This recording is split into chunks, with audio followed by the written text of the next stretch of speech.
The hidden technology. The galaxy was full of secrets, but none greater than the warp drive. To most alien civilizations, it was only a dream, an impossible leap that would take them thousands of years to reach. But to the Council of Elders, it was real. They had built it long ago, and for centuries they had kept it hidden. Only the most advanced races were allowed to touch even a fraction of its designs. The reason was simple. Warp technology was dangerous. In the wrong hands, it could destroy entire star systems. In the right hands, it could make a species unstoppable. That is why the Council decided to test each civilization slowly, giving them puzzles and fragments of technology, watching how they reacted. If they failed, the Council erased the knowledge and moved on. If they succeeded, they were watched even more closely. Most failed. The proudest empires could not understand the first layer of warp mechanics. Some races worshipped the device as a god. Others broke it apart and ruined themselves in the process. The Council shook their heads every time. No one was ready. Then came Earth. The humans were new to the galactic stage. They were young, reckless, and emotional. They had not even lived among the stars for more than a few hundred years. But their history already made them strange to the Council. Humans fought wars that should have destroyed them, yet somehow they survived. They adapted to harsh worlds that would have killed other species. Their creativity was chaotic, but it worked. So the Council prepared the test. In a silent chamber orbiting a blue star, the Elders argued. Some said humanity was too violent, too unstable, too dangerous. Others argued that they were clever, and perhaps clever enough to handle the device. In the end, they decided to place the experiment on Earth. A warp core, sealed, locked, and disguised, was delivered to a hidden location. The device was designed to be impossible to understand without centuries of study. The Council expected humans to fail like all the others. We must watch them closely. One elder whispered. They will destroy themselves with curiosity, another replied. Or, a third added softly, they will surprise us. The device landed on Earth quietly, hidden inside what looked like a strange satellite. It was placed near a human research facility under the guise of fallen debris. Hidden cameras recorded everything. The Council settled in to watch. At first, the humans behaved as expected. A group of scientists and engineers surrounded the strange object, puzzled by its unusual material. They scanned it, measured it, tapped it. Their computers showed impossible readings, energy levels beyond anything they had seen before. They are confused, one elder said, smiling. Good. Let them wonder. But then, something happened. Instead of locking the object away for long study, the humans did something reckless. They opened it. The alien observers froze. What are they doing? No other species had ever dared to break into the device. It was dangerous, unstable, and protected by layers of failsafes. Yet the humans pried it apart with tools, cutting through metals that should have been unbreakable. When their scanners failed, they used their hands, their instincts, their wild imagination. They are insane, one elder hissed. Insane. Or brilliant, another whispered. Inside the warp core, the glowing heart of alien technology pulsed with light. The humans stared at it in awe, then began drawing diagrams, pointing, arguing. Their voices were full of excitement. Unlike other races, the humans did not treat the device like a god, nor did they destroy it out of fear. They treated it like a puzzle, a mystery that demanded to be solved. One scientist laughed as she wrote across a whiteboard filled with numbers. It's like they want us to figure it out. Her colleague grinned. Then let's do it. From their distant station, the Council of Elders watched in silence. This was not how the test was supposed to go. The humans were not hesitating. They were not failing. They were running forward, fearless. Impossible, one elder muttered. No one can understand it this quickly. Then perhaps they are not like the others, another replied. As the humans pulled the pieces apart and began assembling them again, the device's glow grew brighter. The observers leaned forward, nervous and amazed at the same time. Humanity was not supposed to succeed, not in hours, not in days, not in years. Yet here they were, already breaking every rule. The first night passed, then the second. By the third day, the scientists had diagrams covering entire walls. Their computers ran non-stop simulations. Their voices carried excitement instead of fear. "They are close," whispered one elder, his voice trembling. "They should not be this close," another snapped. The council members looked at each other with unease. For the first time in centuries, they felt something they had not felt in a long time. Fear. The humans had begun the test, and already, the galaxy would never be the same. Human curiosity ignites. The third sunrise since the arrival of the device painted golden light across the research facility. For the humans inside, there had been no sunrise, no sunset, only work. The warp core sat on a reinforced platform, its faint glow pulsing like a living heartbeat. Around it, the scientists moved with restless energy, their eyes red from lack of sleep, their voices hoarse from endless arguments. But still, they smiled. To the Council of Elders watching from orbit, this was unsettling. Civilizations usually gave up by now. Many locked the device away, too afraid to tamper further. Some destroyed it, believing it cursed. But humans, they leaned closer, scribbled faster, and argued louder. "They do not fear it," an elder said, his long fingers curling nervously. "They should," another answered sharply. "Fear is what keeps species alive. But humans had always been different. Their history showed it, sailing across oceans in fragile boats, climbing mountains with nothing but rope, flying into the skies with machines that should never have lifted off the ground. Curiosity was their lifeblood. And now, faced with alien technology far beyond their time, they treated it like a challenge. Inside the lab, a young engineer named Daniel leaned over the exposed heart of the device. His hands shook, not with fear, but with excitement. He had never seen anything so beautiful. The crystal-like core pulsed with strange energy, each flicker hinting at patterns just out of reach. He whispered under his breath, "You're trying to tell us something, aren't you?" His colleague, Dr. Mira, chuckled tiredly from across the room. "It's not trying, Daniel, it is.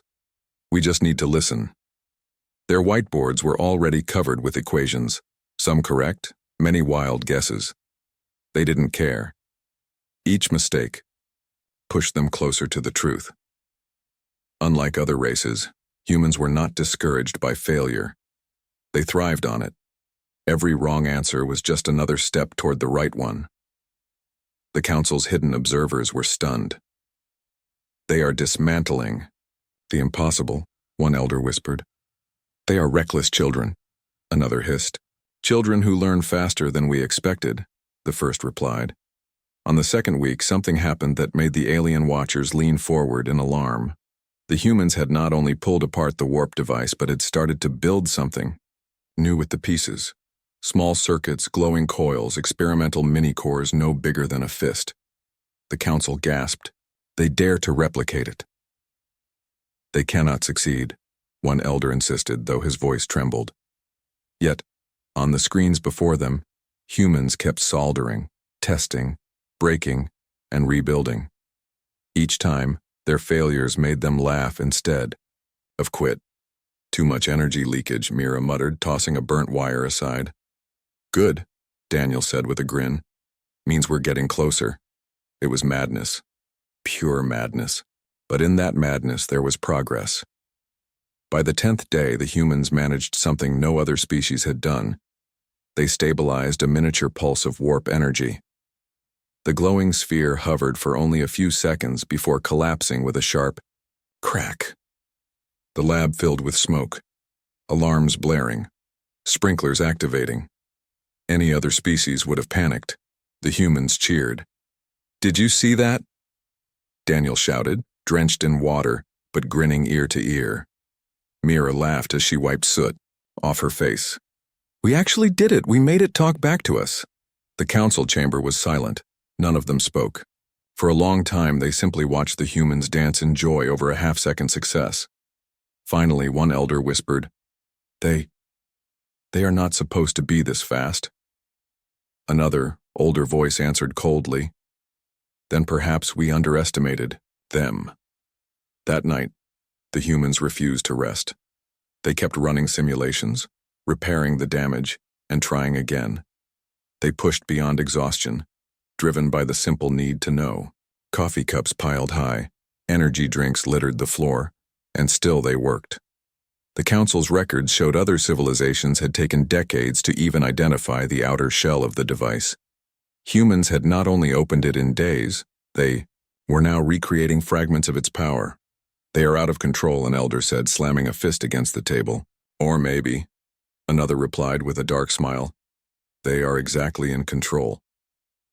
The next morning, Daniel stood before the half-rebuilt device, his voice low but firm. "We're not just repairing it. We're learning how to make it ours." Words sent a chill through the chamber of alien observers. To them, humanity's tone was not curiosity anymore. It was determination. By the 15th day, the team had already drafted blueprints for a new kind of engine. It was not identical to the alien warp drive. It was something altered, something human. The council finally broke into heated argument. Some demanded the experiment be shut down immediately before humans unlocked the final secret. Others argued it was too late. Once humans tasted a mystery, they never let go. The debate grew louder. "They are not ready. They will destroy themselves. They will destroy us if this continues." But the humans kept going, unaware of the storm they were creating in the skies above. And then, on the 17th day, Mira held up a glowing crystal component, smiling with exhausted pride. "It works," she whispered. The council fell silent. Because they all knew what would come next. The breakthrough, the 17th day, turned into the 18th, and the lab no longer felt like a lab. It had become something more, half workshop, half battlefield. Tables overflowed with broken tools and glowing fragments. Walls were covered in messy blueprints, and the air was heavy with smoke, coffee, and determination. At the center, the alien warp core pulsed faintly, like it was watching. The humans stood around it, exhausted yet relentless. Their faces carried shadows from sleepless nights, but their eyes still burned with fire. To the Council of Elders, observing from their silent chamber above Earth, this was the moment of decision. No species had ever come this far, not in decades, not in centuries, yet humanity had clawed its way forward in only days. "They are about to cross the line," one elder whispered. "They must not," another replied harshly. "We will stop them." "Stop them?" a third asked bitterly. "How? Once humans begin, they do not stop. History has proven that." In the human lab, Daniel adjusted the final piece of a crude prototype engine. It was not elegant. It was not even safe. But it was theirs. A strange blend of alien design and human improvisation. Duct tape holding wires, mismatched alloys, and handwritten notes scribbled on the casing. To anyone else, it looked like madness. But madness had always been humanity's gift. Mira stood at his side, staring at the humming prototype. "Do you realize what this means?" she asked softly. Daniel smirked. "That we're either about to make history or a crater." The team laughed nervously. It was the kind of laughter that came before something impossible. The council leaned closer to their monitors. "They cannot succeed. The harmonics are wrong, the calibration is unstable, it will explode." But another elder shook his head slowly. "Do you not see? They already succeeded. The question is not if it works, it is how much better they will make it." Mira gave the order. The prototype activated. For a moment, nothing happened. Then with a low hum, the air shimmered. The lights flickered and a faint ripple appeared around the device. Space itself bent, just slightly, just enough. The room seemed to stretch and contract in a heartbeat. And then, silence. The device, shut down on its own intact. The humans froze. Then cheers erupted. Daniel fell back into a chair, laughing. Mira covered her mouth, tears in her eyes. The others clapped, hugged, shouted in disbelief. "We did it," Mira whispered. "We just touched warp." The alien council chamber was deadly quiet. No one cheered. No one moved. One elder finally broke the silence. "This is not possible." Another answered in a hollow voice. And yet it just happened. The humans did not stop there. Success only fueled their hunger. They worked in shifts, barely resting, refining the engine again and again. Each version lasted longer, grew stronger, stabilized further. They were not just repairing the alien warp core anymore. They were learning to outdo it. Daniel scribbled on the board. If they hit it, it means they feared it. If they feared it, maybe they feared us finding it. The others paused, staring at the words. Slowly, Mira nodded. "Then let's give them something to fear." The council erupted in panic. "They cannot think this way. They must not believe it is a weapon." But it was too late. Humans had always blurred the line between discovery and power. To them, knowledge was never just knowledge, it was survival. By the 21st day, the humans had something no alien could deny: a fully functioning, human-modified warp drive. Crude, unstable, but real. It was connected to a small test craft, no larger than a shuttle. The launch bay buzzed with tension. Scientists and engineers gathered, holding their breath. Daniel sat at the console, Mira at his side. The ship powered up, its engines glowing with a strange, almost alive energy. "Telemetry is green," Daniel said, his voice tight. Mira swallowed hard. "Initiate jump sequence." The council screens filled with the image of the human test ship. They leaned forward, hearts pounding. The countdown began. 3, 2, 1. The ship vanished. Not exploded, not torn apart. It simply vanished in a ripple of space-time. The humans gasped. Their instruments screamed with data. Alarms flashed, but no destruction followed. Moments later, a signal returned, clear and strong. The ship reappeared in orbit, light years away, then returned within minutes. It worked. The lab erupted with joy. Humans hugged, cried, shouted, and clapped each other on the back. The impossible had become real, and they had done it themselves. But the council did not celebrate. They stared in horror. Humanity had achieved warp, and in record time. Worse, they had improved it. "They were never supposed to understand this," one elder said, his voice shaking. "Then the galaxy has changed forever," another replied grimly. As the humans celebrated below, one truth became clear to the council. This was no longer a test. This was a beginning. Humanity had broken the wall between stars. And now, nothing could hold them back. First human warp jump, the test ship hung in orbit, silent and waiting. To the humans in the control room, it looked fragile against the endless black, but inside its frame was something no other race had ever built: a human-born warp drive.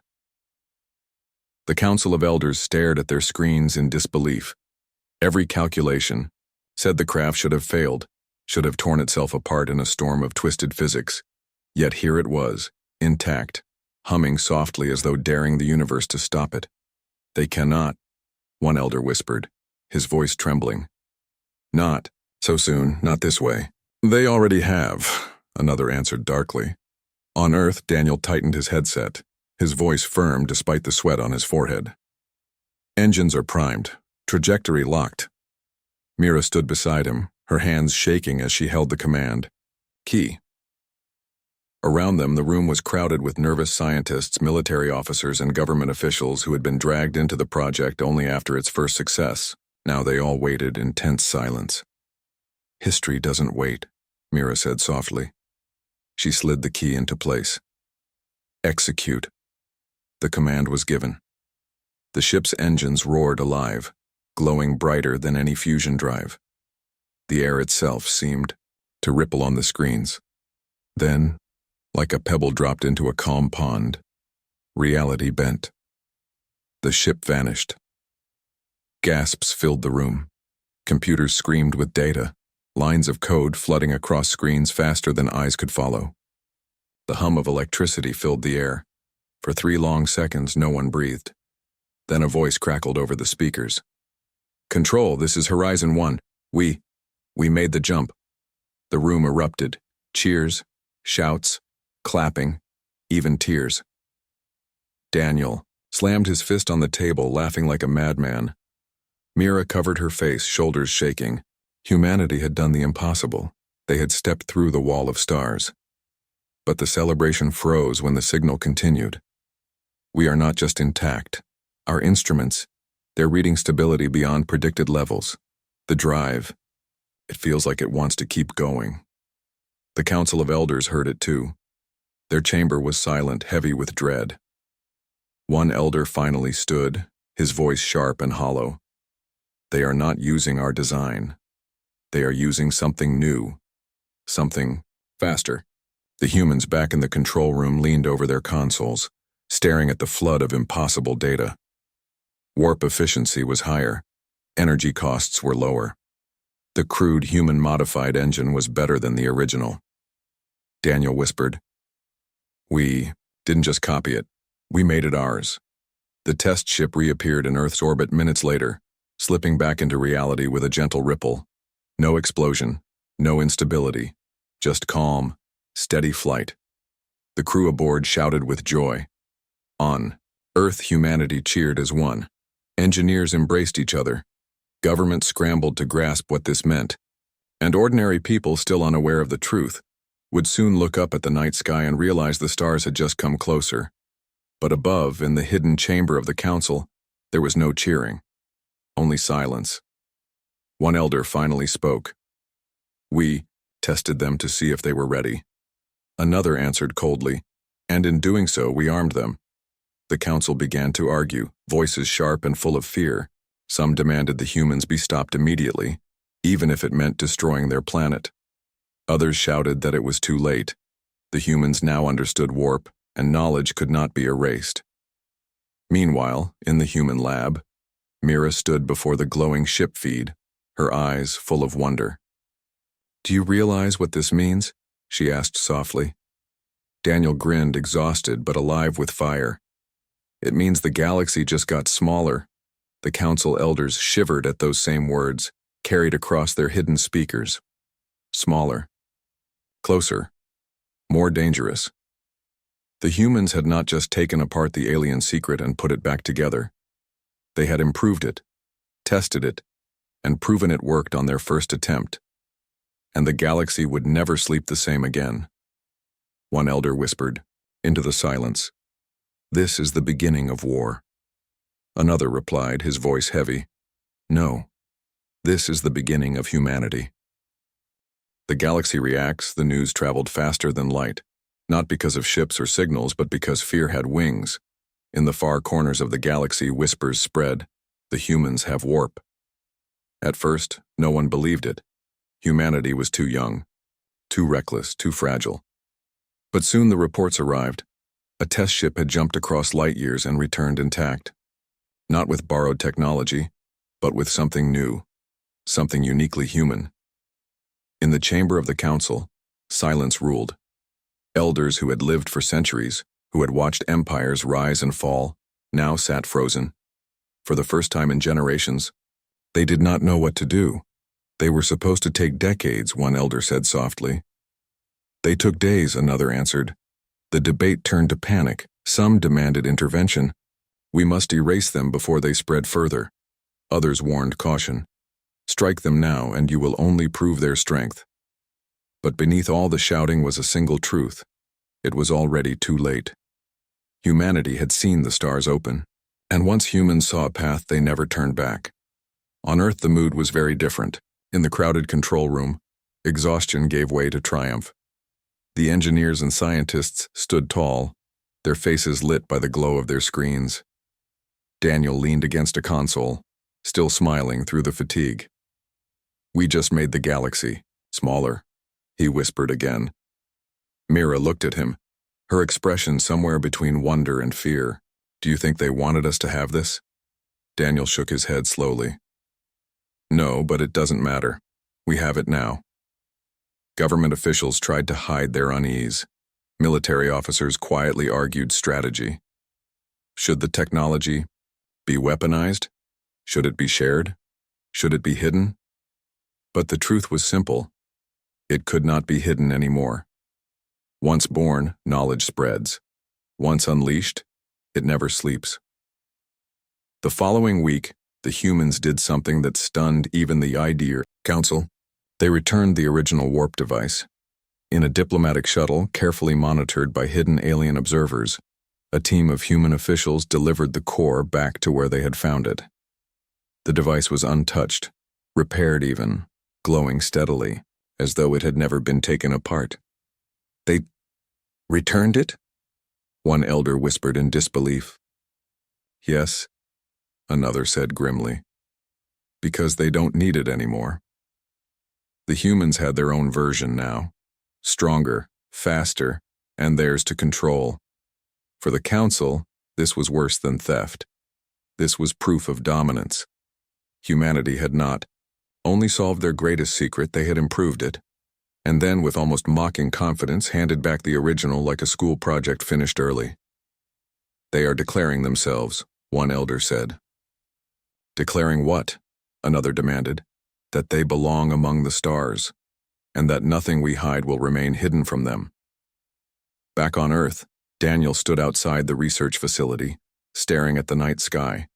The stars seemed closer, now brighter, alive with possibility. Mira joined him, her voice low. Do you realize what we've done? We've taken apart the universe's greatest mystery and put it back together like it was nothing. Daniel chuckled softly. Nothing, just human. For a long moment they stood in silence watching the sky. Above them, invisible to their eyes, the Council's ships watched too. The elders saw the two humans, tired, small, fragile, and yet they shivered, because they knew the truth. Fragile or not, humanity had broken the wall. And when humans break walls, they never stop there. Across the galaxy, empires stirred. Some prepared weapons, others prepared alliances. But all of them felt the same cold realization. The humans had arrived, and they had done it in record time. In the council chamber, the oldest elder finally spoke, his voice low but heavy. We tried to test them. We tried to hide the future. But humans, they don't wait for permission. No one argued. No one dared. Far below, Daniel whispered the same thought to himself as he gazed at the stars. We weren't given the future. We built it. And somewhere, deep in the endless, dark, the galaxy trembled, because it knew those words were true.